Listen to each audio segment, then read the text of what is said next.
lapangan kerja hilang, pertumbuhan ekonomi melambat, pengangguran tambah banyak. Sementara kita masih sibuk antri bansos. Kenapa sih Indonesia begini-gini aja? Ya karena sistem pemerintahnya bobrok. Kalau gua jadi pemimpin bangsa ini, hal pertama yang gua rombak itu, kalian tahu apa? Hukum.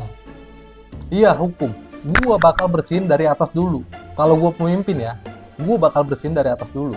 Semua pemimpin tertinggi di lembaga hukum harus diganti. Harus diisi orang-orang yang punya 3 prinsip dasar. Yang pertama, jujur, kerja, dan berani. Kalau cuman 2, jujur dan kerja, tanpa berani itu nol, omong kosong, nggak bakal berjalan juga. Susah, negara ini juga akan pincang kalau cuma punya 2 prinsip dasar tanpa ada berani. Berani paling prioritas, bukan berani korupsi ya. Kenapa mulai dari atas nih ya? Gue kasih tahu. Kenapa mulai dari atas? Karena kalau atasnya bener, bawahnya akan ikut. Bawahnya akan ikut juga itu. Otomatis kalau atasnya bobrok, busuk, ya bawahnya juga pasti begitu. Otomatis turun itu, menular dia itu. Tapi kalau di atasnya bener, ya pasti mereka ngelihat cerminannya yang di atasnya.